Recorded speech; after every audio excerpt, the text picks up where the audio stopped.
Hi, everyone. Hi. So just to everyone online and in the room, welcome to Computer Says No, investigating the impact of advanced technology on rural SMEs. So we're delighted to have Susie Sheldrick here of Melbourne. Her work centres on exploring the impact of AI on rural, small and wider community. Susie is going to speak for about 30 minutes, followed by a discussion at the end. And if you're joining us online, then please put your questions into the Q&A. And if you want to, you can raise your hand if you want to sort of ask your question. For your awareness, this event will be recorded and put afterwards. Okay, it's great to have you here, Susie, so I'll hand over to you. Thank you very much. Thank you very much, Mark, and thank you for having me. It's a real pleasure to be here and enjoying the lovely sunshine that you've organised. So a big thank you there. Just as I'll also be in town for a couple of days, and also I'm reachable online. So always happy to talk more about this work, and especially sort of the concepts we're playing with the digital divide. So if anybody is interested in talking further, please reach out. Also, a lot of this talk is based on a paper that is about to be published at the upcoming Pacific Asia Conference on Information Systems. My home discipline is information systems, so if anybody is interested in reading more into the detail of what's going on with my work, please let me know, and we can get a copy your way.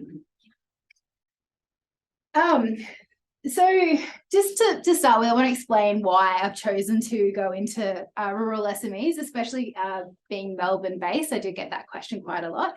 I grew up a lot in the country, in rural areas.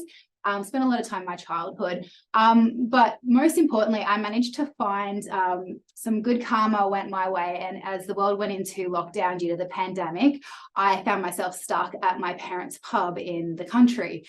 And having sort of a close association with other local businesses there, as well as helping my parents, I was seeing firsthand how businesses like ours and our friends and our patrons were coming through that real forced digital transformation that in little ways a lot of us had to do in that operating in that new COVID world, while at the same time I was working remotely for a machine learning company called Silver Pond, wonderful machine learning company in Melbourne.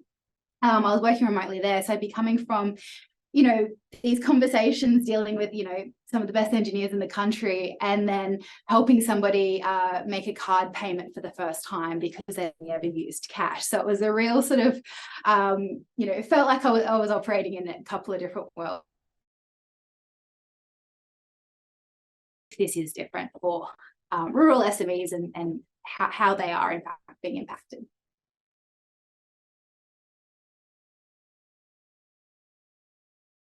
As well, we know that rural SMEs are quite important, both for sort of the wider economy, what they produce going towards the GDP.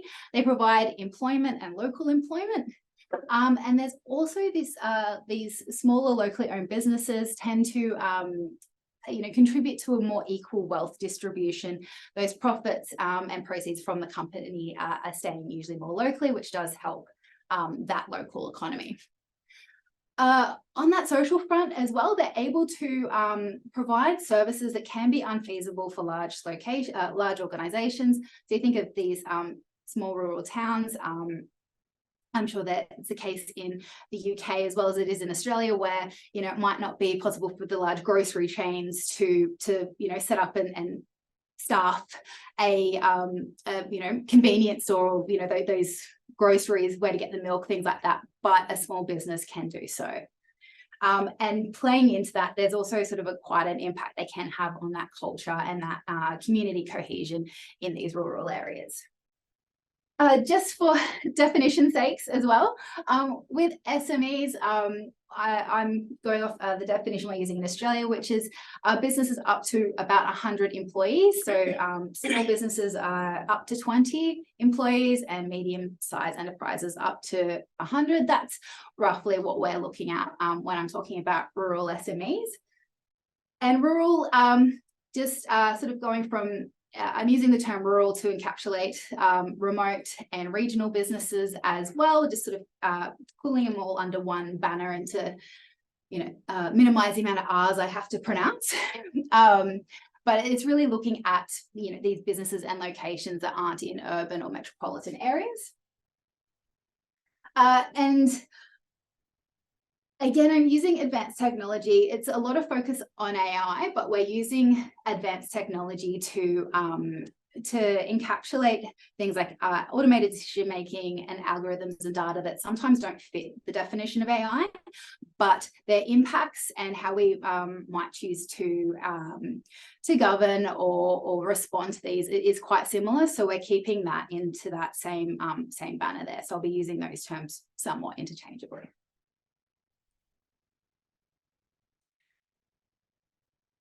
So we know why these rural SMEs are quite important. There's also a big opportunity for AI to be used in these communities. In Australia, we're currently experiencing both a skills shortage and a labour shortage. So the labour shortage we're seeing quite significantly with things like agriculture, where the labour required to harvest the fruit off the farmers have struggled to find that seasonal workforce at the same numbers that they used to have in previous years. There's also that skills shortage as well. So, everything from doctors to accountants, teachers, all these professions and skills as well within agriculture, there is a shortage of that. And these are two problems that AI has the potential to address.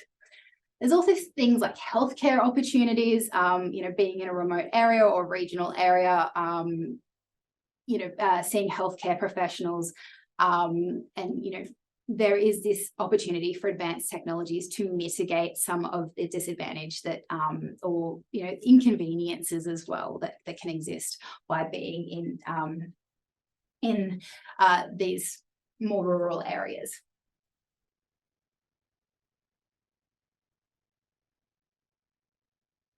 So rural SMEs generally experience a form of digital disadvantage on two fronts. One is due to their location, and we've got the Australian Digital Inclusion Index, which you can see here, which shows that these are averages national, metro and regional.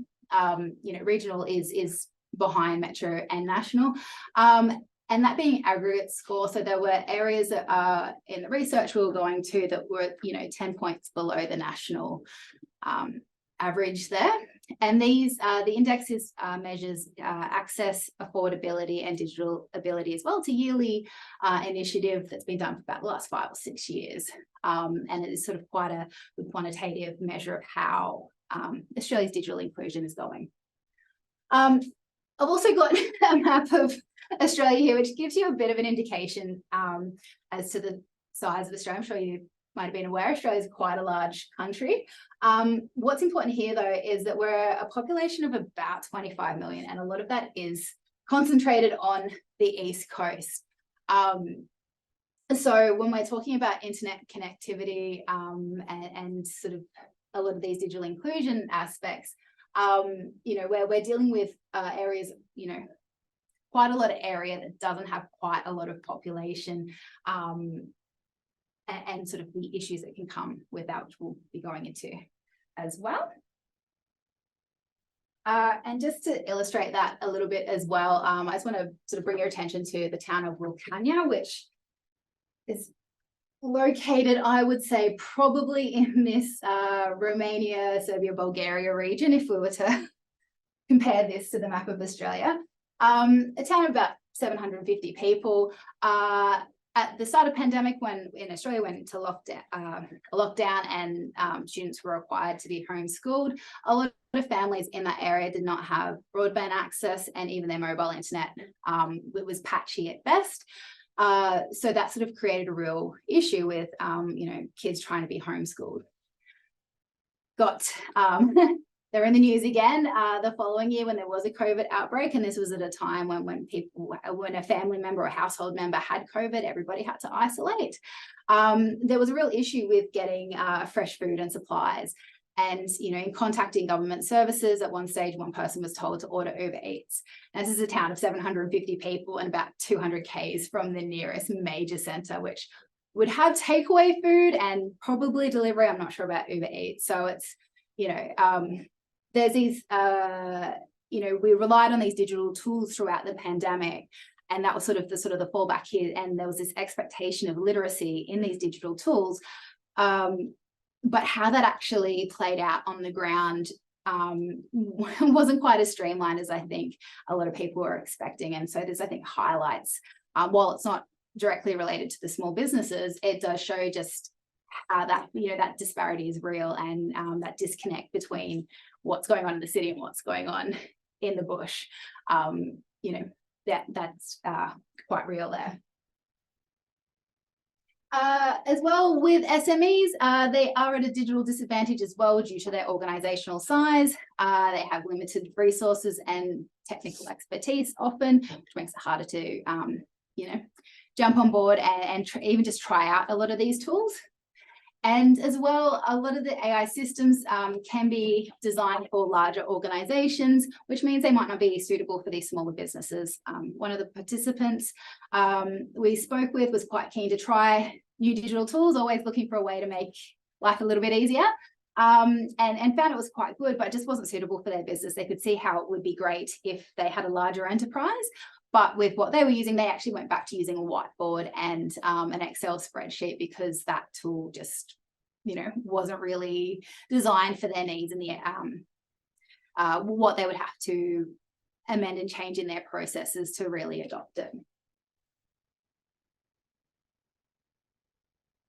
Sorry.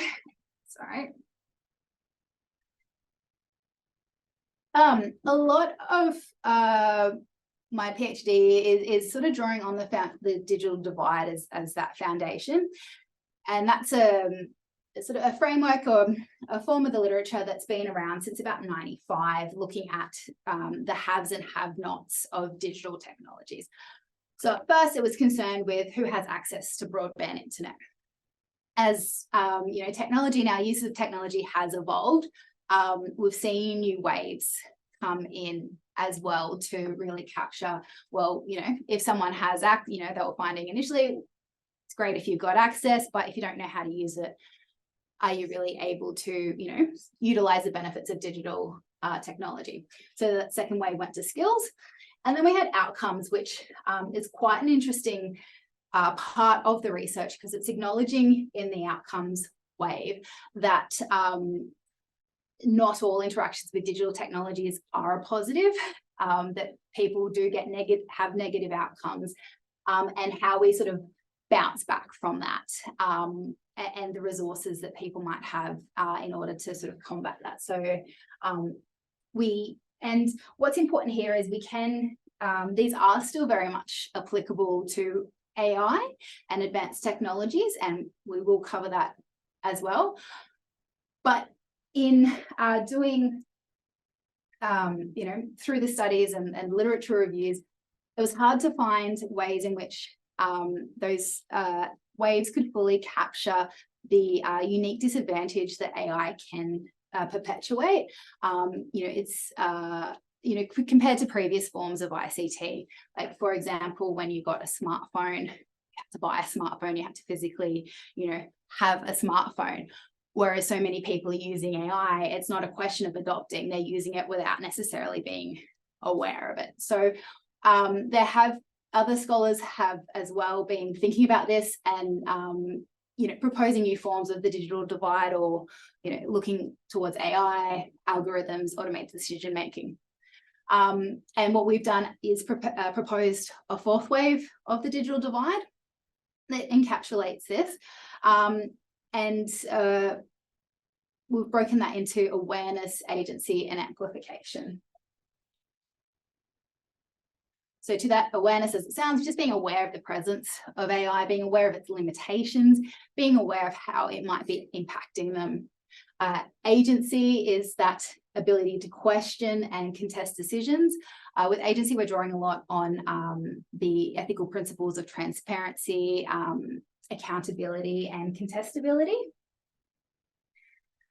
and really thinking about what those other sort of consequences could be, because especially with where we've seen this not necessarily go well in the field, is when AI and associated technologies are being used to make a process more efficient.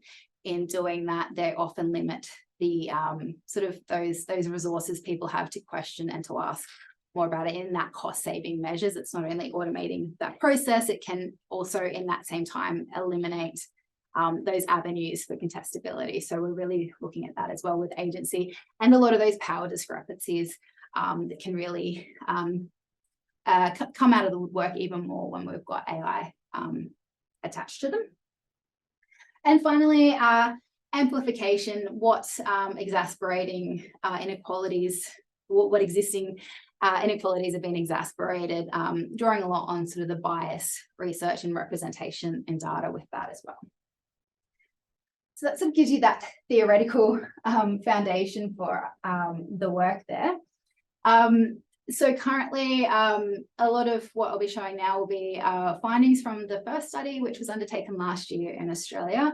I'm currently in the process of doing the second study, which will be a comparison study in northern Sweden, in the regional and remote parts of Scandinavia. And we're doing, I'm doing interviews with SMEs, but importantly related stakeholders, because next time you're talking to a small business owner, ask them about the AI that they're using, and you know, have a think about the response they're giving. Some will just go, oh, we're not using any. Try saying that in the country and then go, there's no intelligence out here at all. Why do you want artificial intelligence? So talking to the related stakeholders can help, you know, really give that holistic understanding of what's happening with technologies in this space. And they might have a level of understanding about these technologies that the small business owner might necessarily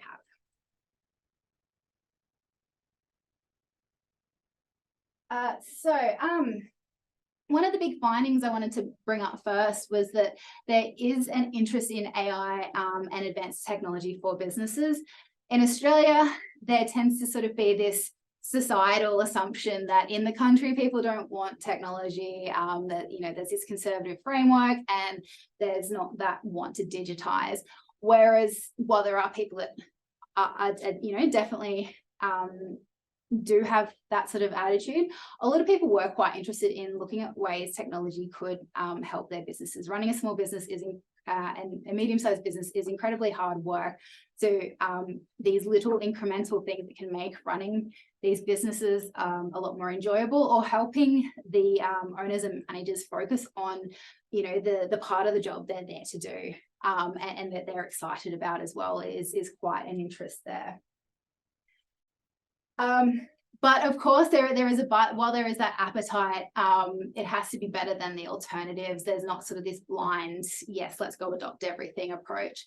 A lot of, especially in the agriculture space, there's been sort of some quite interesting innovations going on in agriculture for quite a long time, but not all have been successful. And I think nearly every person in that space has been burnt one time or another with a technology that just didn't live up to the hype. And of course, that the return on investment, ROI, is a big one as well. Again, being those small businesses, limited resources and expertise. And it's not just sort of that financial investment, but what that time investment to get their systems on board, get trained up, and being comfortable with the technology themselves.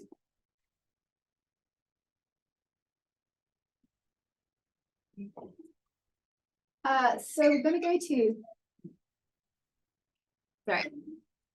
So going back to those little divide waves, overwhelmingly connectivity was such a reoccurring theme in our interviews in Australia. Having access to internet connectivity, having reliable access as well.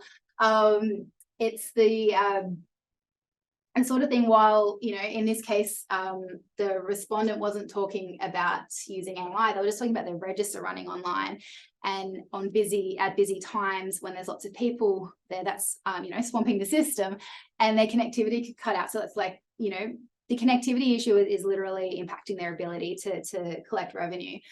So that, they want to be getting money first before they're adopting any sort of technology. So while we're not talking about AI specifically here, addressing this connectivity issue needs to happen so that people can adopt and also have that capacity to do so. And even using, things like analytics in real time, if there's issues with connectivity, how people are supposed to make the most of these real time, AI applications.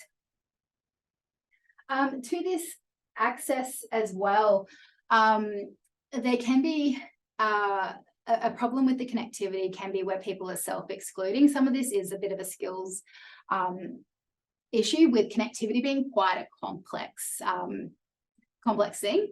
But for example, you might have a farmer that knows that they can barely make a phone call on the majority of their property, so they're automatically just not looking at any sort of digital solution for their property. Meanwhile, there are IoT solutions that can operate with really small data packets and operate off low bandwidth.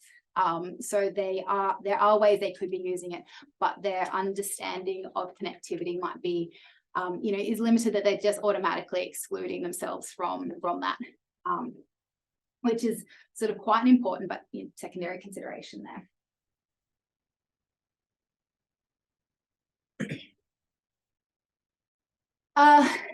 Ability as well was quite an issue with AI being so ubiquitous in our everyday, our phones, our computers. It's not really a case of skilling people up with AI skills, but a continuation of their digital skills. And what we're finding here is there's sort of these little moments of upskilling happening across all these different players in the ecosystem. So technology providers, when they're onboarding a client, they've got plenty of anecdotes where they're not just, showing them how to use their tool, but they're also showing them how to use webinar tools, or, downloading a CSV file and why that might be useful. So there's all these indirect upskilling that happens, and it depends on who they're interacting with as well. And while everybody we spoke to had really good intentions, that does raise concerns when you've got, maybe some players there that just don't want to give it the time, or might not give all of the relevant information that the customer might need in this digital divide aspect. There are a reasonable amount of quite a few initiatives that are government supported. So there is a bit of training out there, but not everybody's going to that. And so these other sort of informal ways of upskilling, it's just something that I think it was quite an interesting finding and something to consider, that it's not always through these formal organized training programs that people are learning and developing their skills.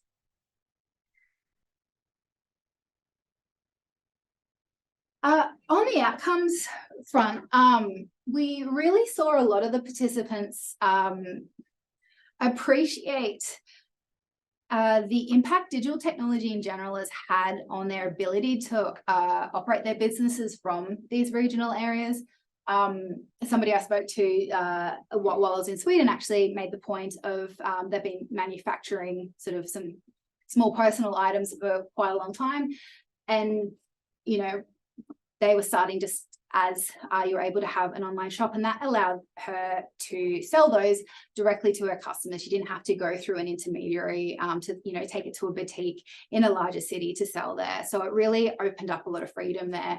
And the same with social media came up quite a bit with what that allowed people to do. The advertising these smaller businesses are able to do now, thanks to social media, it's quite significant when you think of previous forms of marketing and advertising, and a lot of that's becoming more and more automated, which is just making their lives a lot easier and getting their messages, their products out to a wider community and finding new customers for them without them really having to do a lot on that front. So there was quite a lot of enthusiasm on that front.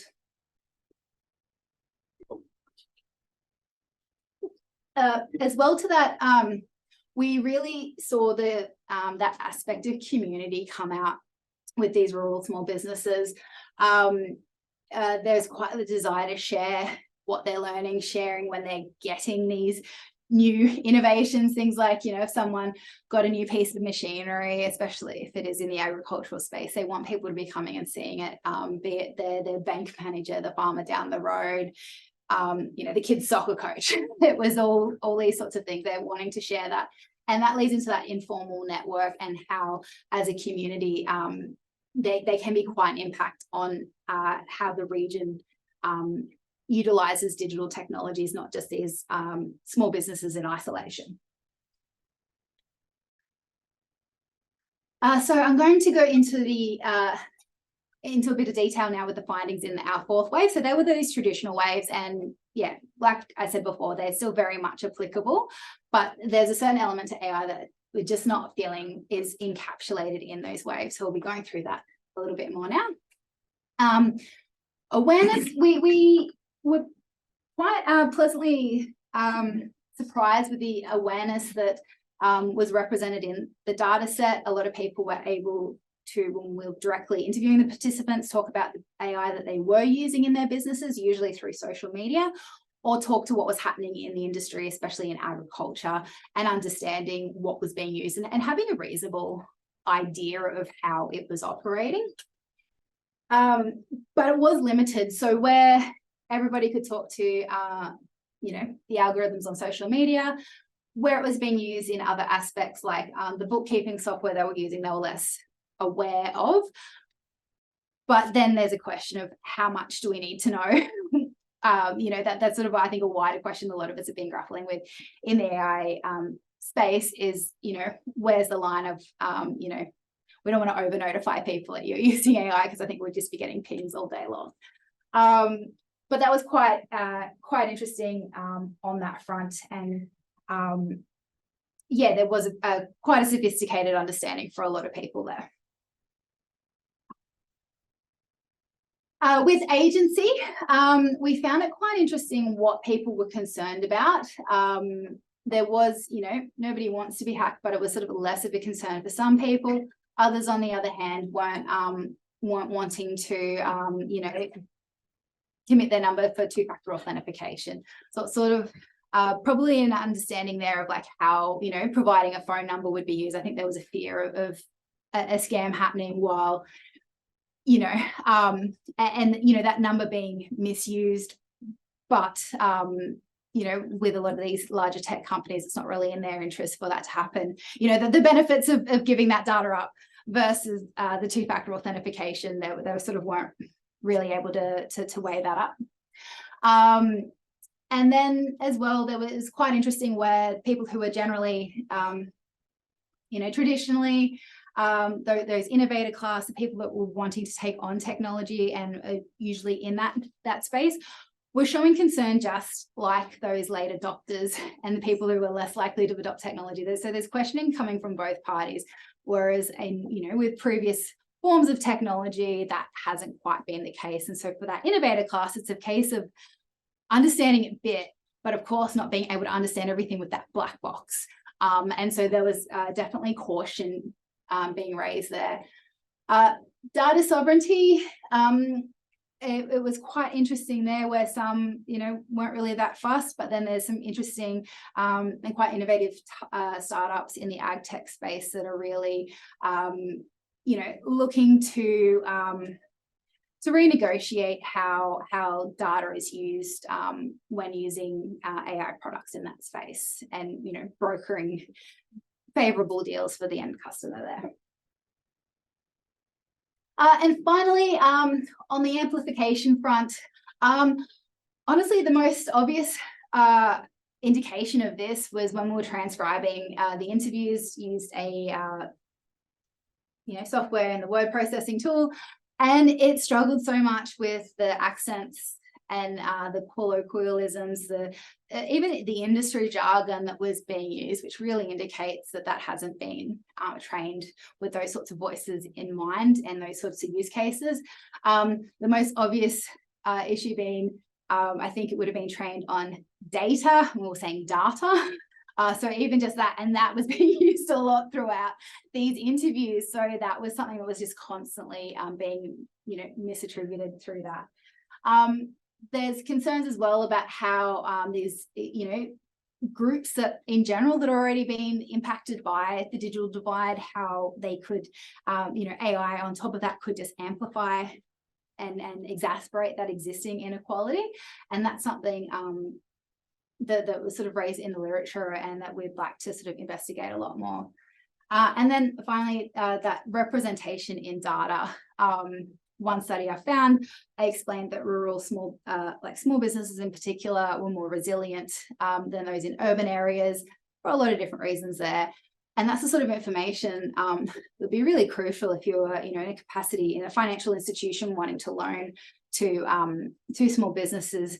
If an algorithm was just trained on small business data in general, they'd likely have a negative impact on these rural small businesses that have a historical, in these areas have a stronger, historical rate of staying in business and staying strong through that. So I'll wrap up in just a moment there, but there's just a few points I wanted to sort of reiterate from our findings, and that is that there is this appetite and I think a need as well for these advanced technologies in rural areas. It's just, as for all of us with AI and advanced technologies, how are we going to do this responsibly does need to be raised. Access needs to be addressed. You could have the most sophisticated system in the world, but if, the internet connection is very unreliable, it's just adding another problem to that of rural SMEs. Community plays a really important role, not just in sort of the existence of the rural small business SMEs, but also how they are adopting and using technology. And there are these unique challenges that could really benefit these areas. So, what the research, we're not trying to really make a judgment call on AI with what we're doing. We're just looking at what the situation is, and that, part of this access is also like, do people have access to the beneficial, applications of AI, as well as being protected against those not so beneficial uses. So thank you very much for having me. And if anyone's got any questions, please ask away. My research is also on a similar line. Like I'm looking on the digital financial inclusion aspect of the women entrepreneurs. So I'm just planning to take representative samples both from rural and urban and semi-rural. So what do you think, like the advantages in your study? Have you got the chance to compare urban with rural, or it was just limited to rural? Just limited to rural. The comparison I'm going to be doing will be to Sweden, so looking at sort of the differences country-wise. But yeah, that might be an idea for a future study for me to look at the urban, where we're relying on that historical, I suppose, data and foundation that there is that disparity. So I haven't gone in that direction yet, because we've sort of got a bit of literature we can build on from there. And at the moment, more focusing on the experiences of the rural SMEs rather than comparing. Okay, for future researchers, like why I'm planning my study in India. Okay, so as a future researcher, so what will you suggest? Like, will the comparison between urban and rural will make sense? Or that totally makes sense. Yeah. Like, I think that's a really great idea. Yeah, we can have a bit more of a chat about it after if you like, because I'd love to get to know a bit more about your research. But I think that sort of comparison would be really, really useful as well. Yeah, and another concern I was just thinking about the wider policy impact about the whole point. So do you think for strengthening the ecosystem, what role can be exactly the local government or other policy actors can do? Like especially you were telling about the upskilling and the training lack. So who can be the target, like can government or other policy actors can contribute in, reshaping the ecosystem? Yeah. I think there is, of course, more ways we can develop those skills, but another part to that, I think, is making sure that these digital products are safe and can be used responsibly. I mean, you think of, I don't know, last time I drove a car, I wouldn't be able to tell you the first thing about the mechanics of, how a car operates, but I know how to put the pedal, how to accelerate, how to drive, only to go so fast, braking, that kind of thing. So I don't have to know all about the safety features of the car. I don't have to know how the car operates for me to use it safely. I know I need to not, follow some rules, the speeding and things like that. And also there's an expectation by the car manufacturers for it to hit certain safety standards. So I think so what I'm trying to say is it's not so much about getting, everybody to understand all the ins and outs of AI or where it's being used. I think there's making sure our AI systems are safe and can be used responsibly with, the level of understanding that a small business is likely to have is a really important aspect. And especially in Australia, where currently our privacy policy is being reviewed for the first time, and having the biggest major overhaul since about 35 years to really bring it up to speed with that. Previously, small businesses weren't included in that, but with the amount of data that they collect now, they kind of have to be considered at some point. But how is that going to roll out? What level of understanding are they going to have with things like data storage of personal information? And I think that's quite an interesting space to look at. I don't know what the answer is, but I think that will be interesting as that goes. But I think it'd be nice to see a little bit more responsibility put back on the creators of these technologies to ensure that they're safe for responsible use. So you need to say having an effective grievance redressal mechanism systems in place. I think that would help. There'd be lots of, I don't think there's just one answer, but that would go a long way. Overall, the grievance redressal mechanism, if there is some problem, they should have some system for these people to depend upon. Oh, definitely. Yeah. Great. I got a question online here, and then we'll go back to the room. So could you tell us a bit more about the participants and the data collection approach?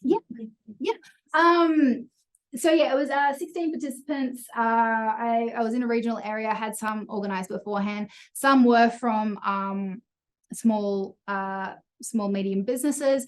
Others were in that associated space. So they were technology providers, some from local government, some from financial services, some that delivered these upskilling initiatives through government funding. So it was designed to get a range.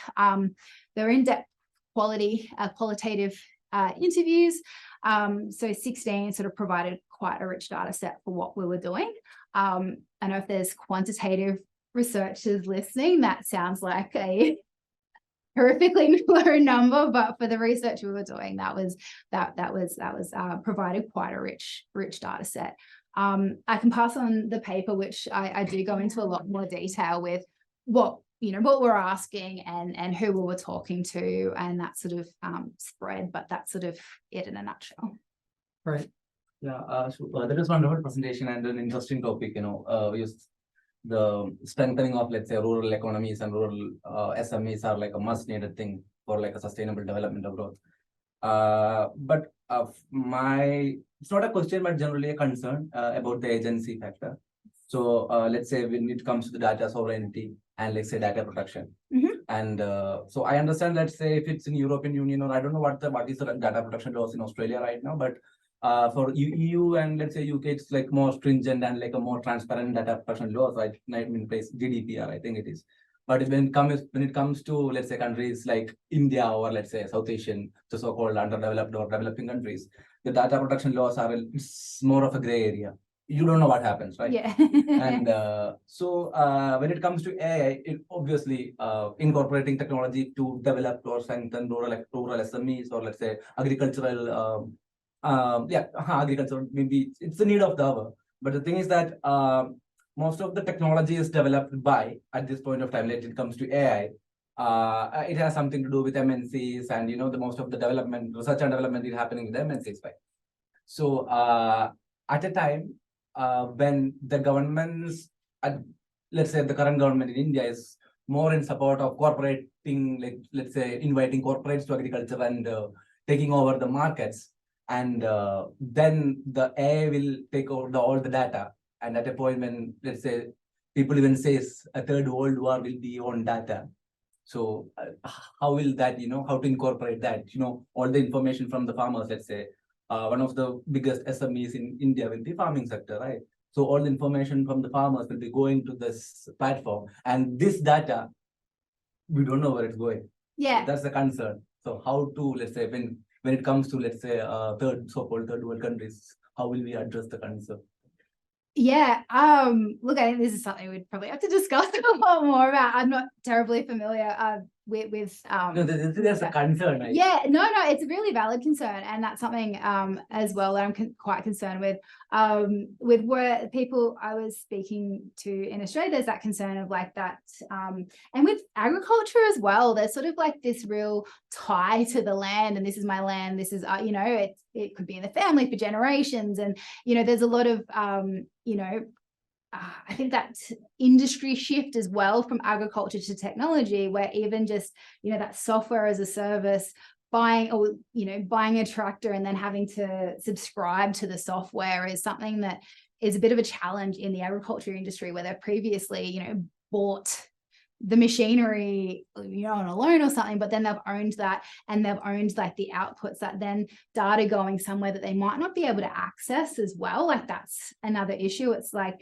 not just that that data is going into, if they don't use that product anymore, or they change platforms, do they use all that data that's been captured in that time, as well as who's benefiting from that use of that data? So I think that equitable use of the data that's being captured, I mean, it's a problem sort of AI wide, right? But definitely with these rural economies, I think we need more going on there. The thought just came in just because like 3 days back, I think a few of the people who took COVID vaccine, like all their data came out through a chatbot in Telegram. Wow. So all like the personal information, their UIDA number, like their PAN number, everything just came out through like a chat engine. Yeah. So yeah. It's a problem. Yeah, especially I think even during the time of COVID, the interaction with the I think in my state in Kerala, the interaction with the government and the involvement of a company, I think Springer was brought into a very much public agitation in Kerala, in India. Yeah. So just this understood. And I was also wondering, like, what theoretical approach have you used for your study? Yeah, I'm using activity theory. So Activity. Yeah. So drawing on that very much from that information systems perspective, and that also allows us to really utilize that additional perspective that including these stakeholders and related stakeholders in our interview samples, as well as the SMEs.